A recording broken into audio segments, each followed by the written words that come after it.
The Watchers. The alien research vessel Voidseeker hung in the darkness beyond Earth's moon, its sensors trained on the blue planet below. Commander Vex stood before the main viewing screen, watching the primitive world with growing concern. "Long have we been monitoring them?" asked Science Officer Nira, her four eyes blinking in sequence as she reviewed the data streams. 200 Earth cycles, Vex replied. "The Council sent us here to study their development patterns. They're advancing faster than any species we've recorded." The bridge crew of the Voidseeker belonged to the Galactic Monitoring Union, a peaceful alliance that tracked emerging civilizations. Their job was simple: watch, record, and report back to the Council. Never interfere. On the screens, Earth's cities glowed like scattered jewels in the night. Ships moved across the oceans. Aircraft traced paths through the atmosphere. The humans had gone from horse-drawn carts to space stations in just a few hundred years. "Look at this," Nira called out, her voice tight with worry. "Their population has doubled in 50 cycles. Their technology grows exponentially. They've split the atom and reached their moon." Vex nodded grimly. In the galaxy's long history, species that advanced this quickly usually destroyed themselves. The Council had seen it countless times: nuclear war, environmental collapse, or resource depletion. The pattern was always the same. "They're building weapons," reported Tactical Officer Grimm from his station. "Enough to destroy their world, 10 times over. The readings are concerning." But that wasn't what worried Vex most. The humans were different from other species they'd monitored. Where others showed caution as they advanced, humans seemed to embrace danger. They sent explorers to harsh environments. They built machines that pushed the limits of physics. They even sent signals into space, advertising their location to any listening aliens. "They have no concept of proper caution," muttered Dr. Kale, the mission's xenobiologist. "Any sensible species would hide until they achieved interstellar travel. These creatures broadcast their presence like children calling in a dark forest." The Voidseeker maintained its position in the shadow of a dead asteroid, completely invisible to Earth's primitive sensors. The ship's hull was coated with adaptive camouflage that bent light around it. To any human telescope, this section of space appeared empty. "Sir," Nira announced, "I'm detecting increased seismic activity in Earth's oceans. The readings are unusual." Vex turned to the science station. "Define unusual." "The tremors aren't following normal tectonic patterns. They're too regular, too deep. It's almost like something large is moving down there." "Volcanic activity?" "Negative. The temperatures are wrong and the movement patterns don't match any geological phenomenon in our databases." Vex frowned. In 2 centuries of monitoring, they'd mapped every major geological feature on Earth. The planet's tectonics were stable, predictable. What could cause such deep disturbances? "Could it be human activity?" asked Grimm. "Their deep-sea mining operations?" "Doctor," Kale checked his readings. "Impossible. Humans can barely reach a few thousand meters down. These disturbances are originating from the deepest ocean trenches, depths that would crush their primitive vessels instantly." The bridge fell silent as the implications sank in. Something was happening in Earth's deepest waters, something beyond human capability to cause or detect. "Expand the sensor array," Vex ordered. "Focus on the ocean floors. I want detailed scans of every trench, every deep-water formation." As the ship's powerful sensors turned toward Earth's oceans, the crew prepared for a long night of analysis. None of them suspected that they were about to witness something that would change their understanding of both Earth and humanity forever. The humans went about their daily lives, unaware that alien eyes watched from the void. In their cities, scientists studied the stars and dreamed of contact with other civilizations. In their laboratories, researchers pushed the boundaries of knowledge and technology. And far below, in the crushing darkness of the deepest ocean trenches, something ancient began to stir. Something that had slumbered for millions of years, waiting for the right moment to rise. The Voidseeker detected the first major anomaly at 0347 Earth Standard Time. The readings were so strange, that Nira ran the diagnostics 3 times before, calling her commander. "Sir," she said, her voice barely above a whisper, "you need to see this. Something just moved in the Mariana Trench. Something massive." Vex studied the data, his blood growing cold. The signature was unlike anything in the Union's databases. Whatever was down there, it was bigger than their ship. Much bigger, and it was rising. The deep awakening Dr. Maria Santos had been studying. Deep ocean currents for 15 years, but she'd never seen readings like these. In her small research station off the coast of Hawaii, her instruments were picking up massive displacement patterns from the deepest parts of the Pacific. "This can't be right," she muttered, checking her equipment for the 3rd time that morning. The sonar readings showed something impossible, a structure the size of a mountain moving through the Mariana Trench. Meanwhile, aboard the Void Seeker, Commander Vex watched the same phenomenon with growing alarm. The object rising from Earth's depths was enormous, easily 10 kilometers across. But that wasn't the most disturbing part. "Sir," Nira reported, her voice shaking, "the object is emitting energy signatures. It's artificial." "Artificial?" Vex moved closer to the sensor. "Array, you mean constructed?" "Yes, sir. The readings show metallic compounds, geometric patterns, and organized energy flows. This isn't a natural formation." Dr. Kale's 4 arms worked frantically across his console. "Commander, I'm detecting similar objects in 11 other deep ocean locations across the planet. They're all beginning to rise simultaneously." The bridge crew exchanged worried glances. In 200 years of monitoring Earth, they'd found no evidence of advanced underwater civilizations. The humans barely knew what lived in their own ocean's shallow waters. "Could this be human technology?" asked Grimm. "Impossible," Dr. Kale replied immediately. "The energy signatures are unlike anything humans have developed. The technology appears to be very old, much older than human civilization.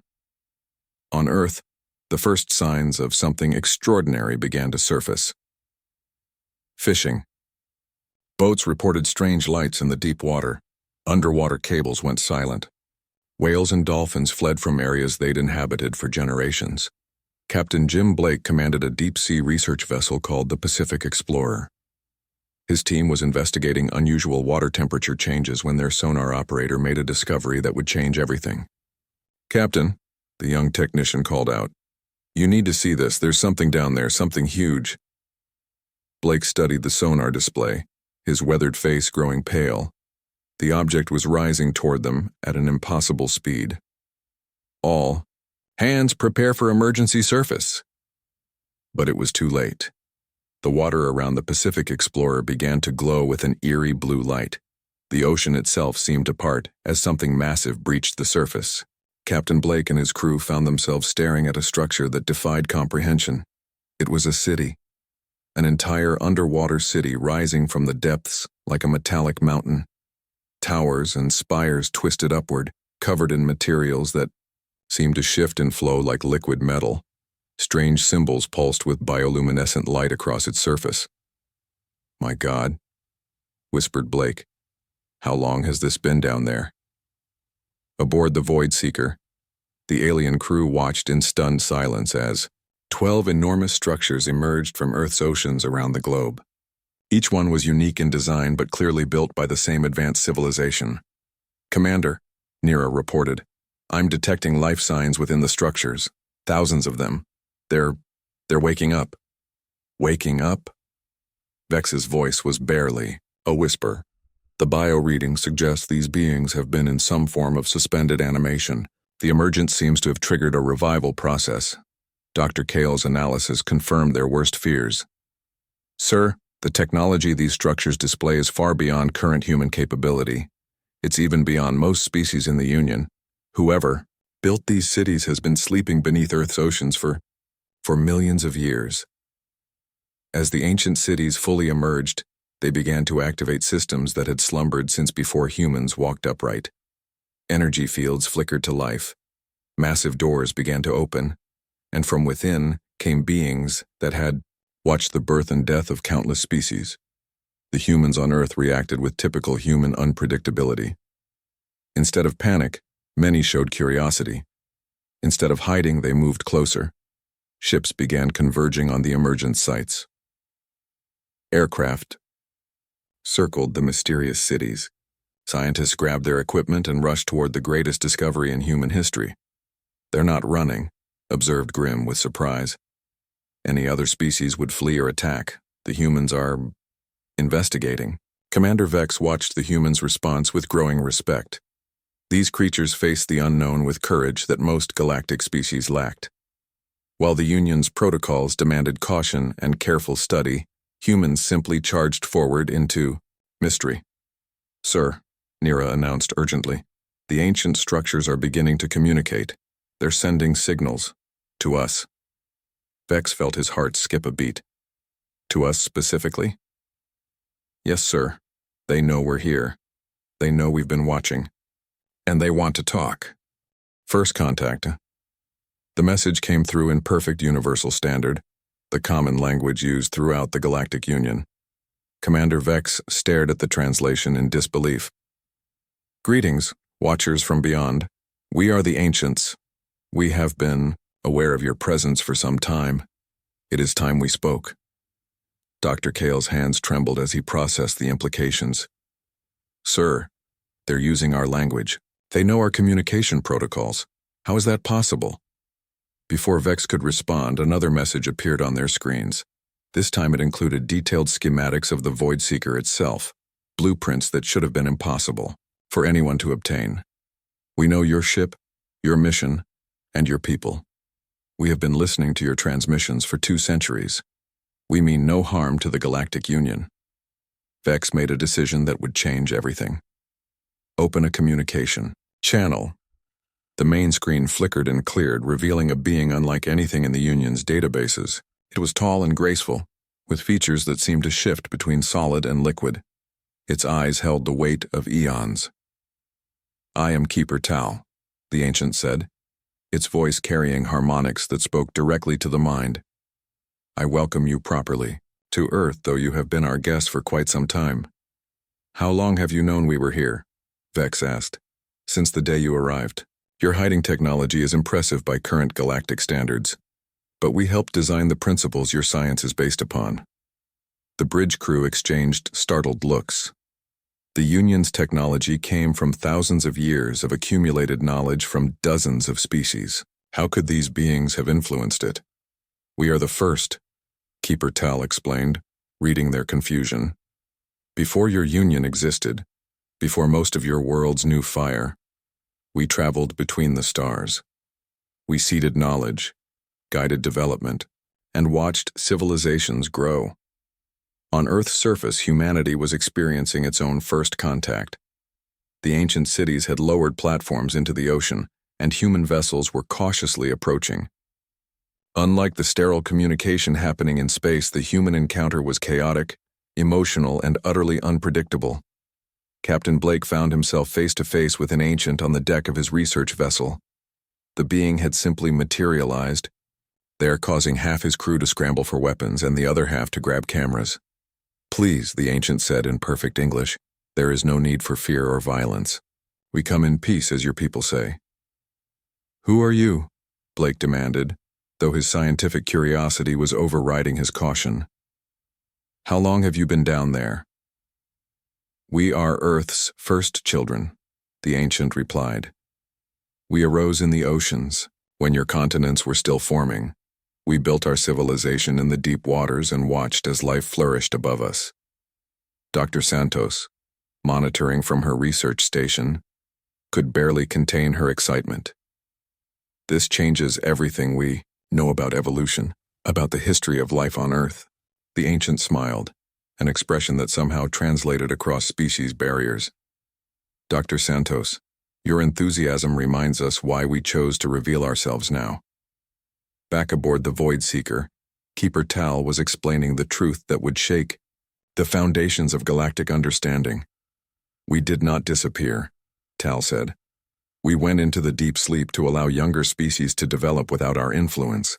We have been waiting for a species worthy of inheriting our legacy." And you believe humans are that species? Vex asked. We do not believe it. We know it. We have been testing them for millennia, presenting them with challenges, disasters, and obstacles that would crush most civilizations. They adapt. They overcome. They grow stronger. Nira spoke up hesitantly. But they're so young, so primitive compared to Union standards. Primitive? Keeper Tal's expression showed something like amusement. They split the atom after barely 2 centuries of industrial development. They reach space in less than 100 years after powered flight. They send messages to the stars hoping for contact while most species hide in fear. The ancient gestured toward Earth. Most importantly, they do not seek to conquer or dominate. When faced with the unknown, they explore. When confronted with problems, they innovate. When threatened, they unite. But surely the Union's older species have more wisdom, Dr. Kale protested. Wisdom without courage is paralysis, Tal replied. Your Union has grown cautious, bureaucratic. You study for decades before acting. Humans act, learn from failure, and try again. They have something most galactic civilizations have lost. What's that? Vex asked. Hope, Keeper Tal said simply. They believe the future can be better than the past. They take risks because they have faith in their ability to handle consequences. This is why we chose them. The implications hit the crew like a thunderbolt. The ancients weren't just making contact, they were choosing humanity as their successors. The test begins. Successors to what exactly? Commander Vex asked, though he suspected the answer would terrify him. Keeper Tal's expression grew serious. To the guardianship of this galaxy. We have protected these star systems for millions of years, keeping the truly dangerous forces at bay. But our time is ending. We must pass the responsibility to those who can carry it forward. On Earth, the revelation was spreading like wildfire. Every major government had dispatched ships to the ancient cities. The United Nations called an emergency session. Religious leaders proclaimed everything from the end times to a new golden age. But the humans' response continued to surprise everyone. Instead of panic or worship, they asked questions. Lots of questions. How many of you are there? Dr. Santos asked during a live broadcast from the Pacific site. 12 million currently awakened, replied the ancient she was interviewing. Billions more remain in deep sleep until they are needed. What kind of threats are you protecting us from? Asked a reporter from the Atlantic site. The ancient paused, considering how much to reveal. There are forces in the outer darkness that consume worlds, species that see other life as nothing but resources to harvest, entities that exist only to spread chaos and destruction. Captain Blake, now serving as an unofficial human liaison, pressed for details. Why haven't we detected these threats? Because we have been your shield, the ancient explained. The Void Hunters probe the edges of your space regularly. The Devourer fleets test your defenses every few centuries. The Chaos Spawn attempt to corrupt your communications. We have turned them all away. Aboard the Void Seeker, this news sent shockwaves through the crew. The Galactic Union had always assumed they were alone in facing the galaxy's dangers. The idea that ancient guardians had been protecting them was both comforting and terrifying.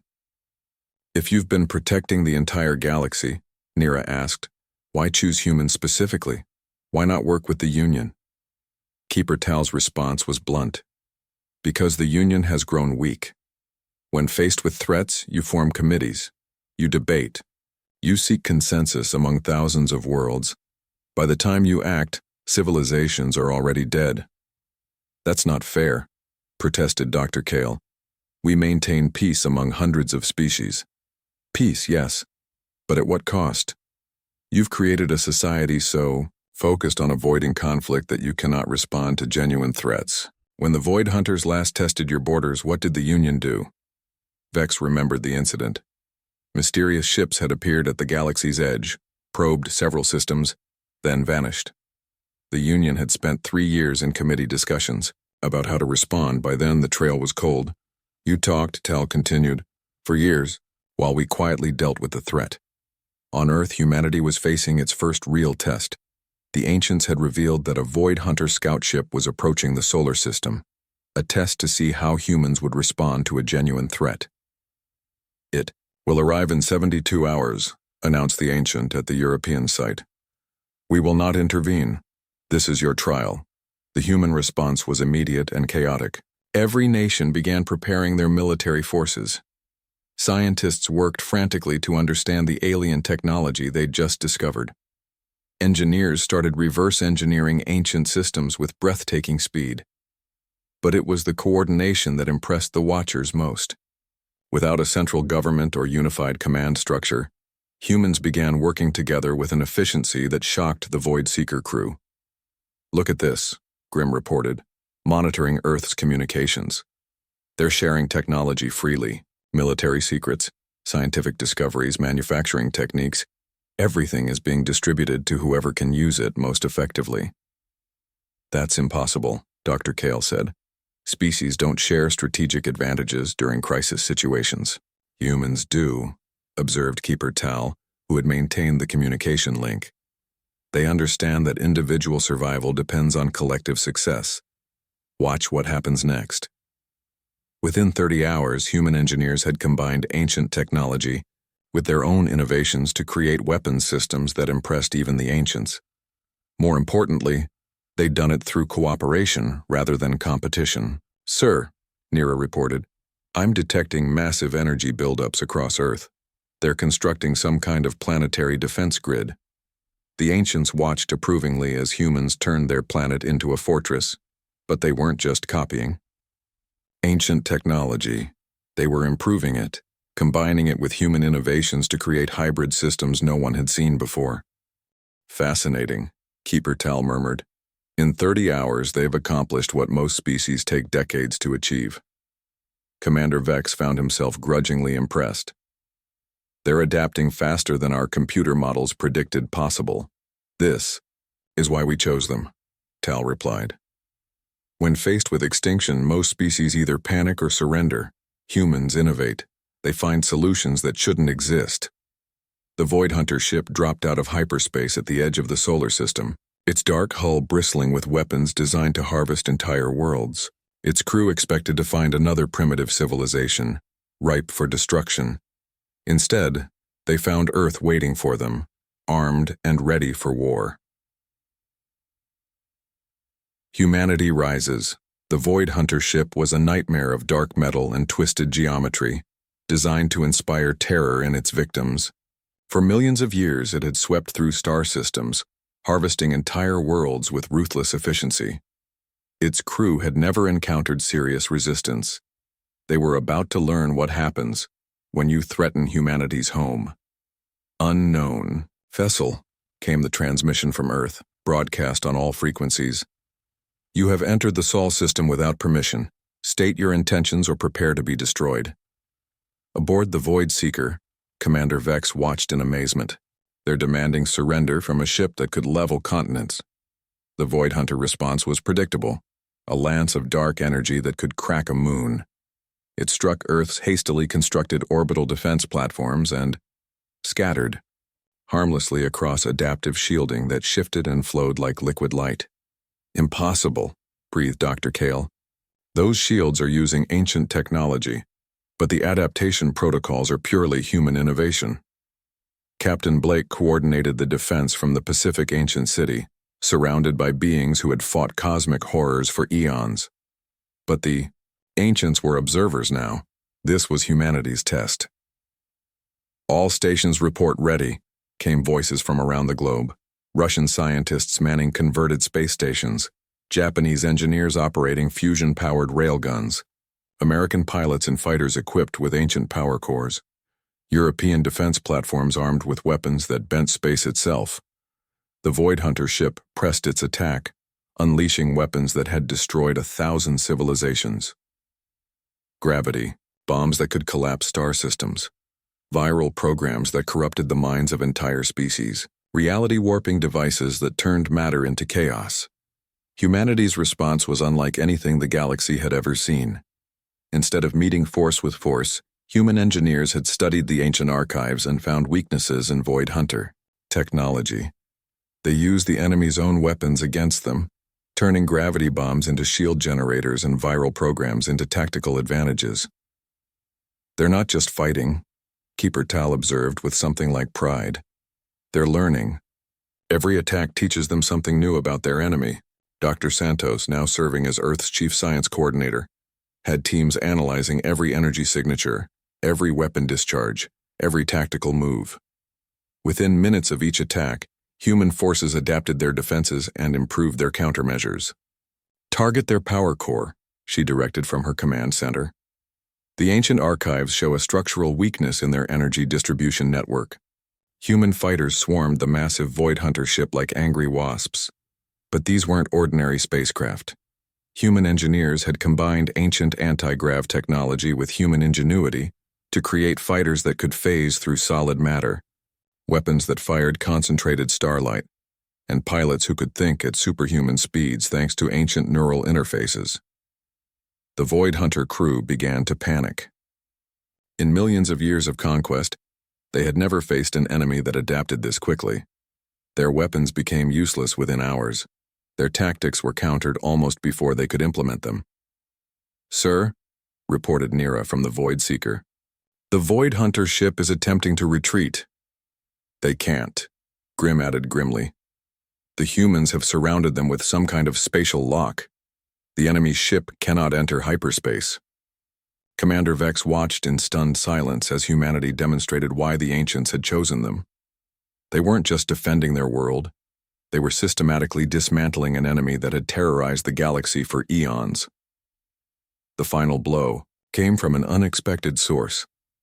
A teenage programmer in Mumbai had been studying ancient computational systems and discovered that Void Hunter ships relied on a central AI that could be hacked. Within hours, she had written a virus that turned the enemy's own ship against them. The massive Void Hunter vessel simply shut down, its crew trapped inside their own technology. "It's over," Captain Blake announced to the world. "The threat has been neutralized." But the real victory was just beginning. Humanity had proven themselves worthy guardians, and the ancients began sharing technologies that would transform human civilization overnight. Faster than light travel, matter conversion, defensive systems that could protect entire star systems. "The test is complete," Keeper Tal announced to both Earth and the Void Seeker. "Humanity has shown they possess the three qualities necessary for guardianship: the courage to face the unknown, the wisdom to adapt and learn, and the unity to protect not just themselves, but others." Commander Vex realized that everything had changed. The galaxy now had new protectors, and they were unlike anything that had come before. "What happens now?" he asked. "Now," Keeper Tal replied, "humanity takes its place among the stars, and the galaxy becomes a much safer place." On Earth, humans looked up at the stars with new understanding. They were no longer alone, no longer helpless. They were the inheritors of an ancient legacy, the new guardians of galactic civilization, and they were ready for whatever challenges the cosmos might bring.